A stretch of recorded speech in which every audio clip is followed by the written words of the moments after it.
problem, kovertu, neku veliku stavu. Imam tu neke babe. Traži baba vraj. Znači čule su da udarate dobro. Ja sam imao problema, tu sad 38 godina, pomrle su te. To je jurišalo, šta hoće od mene jebla mater, ja četvoro djece, 71 godinu. Da. Znači još možete kada one se javljaju. Pa ne, gotove su, umrle su što. Te koje bile su 3 kuge, gora od gore. Da, ima i još sigurno. Moj sin, Makarsko je inženjer elektronike digitalne, stručnjak vrhunski, on tata kada mi zategni sa balkona unutra na onu zgradu gori. Ja mu zato izađem na svetionik i zategnem bakarnu žicu sa neke ove porculanske i razgovara radio stanice. Iz malena počeo raditi radio stanice, dopisivo se iz Slovenije prije 30 godina. O to su gene, nije to...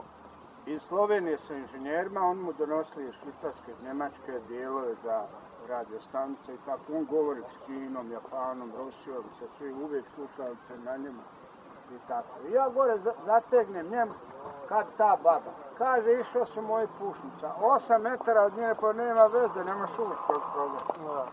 I ona mene tu i nas. Kad ovi saslušaju, vide baba šuknuta. Jebala svoju majku, ja primim 6 izbjeglica kad je pao broj. I 2 njih radili u Kuvajtu, Iranu, Iraku, od prehrana odakle. Radili u beogradsku firmu, u Iranu, Iraku, oba u penzija. Nja 2 sestre udale se za njih 2 brata iz Prodora. I ovaj mlađi tam radio, oba u penziji, ovaj mlađi mladi. Kaže, sve sam mi dobila, ali kaj je Zovka mene kodila. Sve i kaj je uzgrad dobila, majko.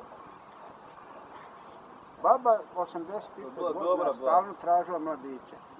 Hvala Bogu, nek ima takvi. Boga ti. Znam da je bio jedan cigan, ova moja ženska gleda. Kaže, jež niko ne vidi da izađe van. Mladi. Dala mu se 10 kuna. Šta će jadnik? Poštovanje gospod. Evo, dobro je, hvala na pitanje.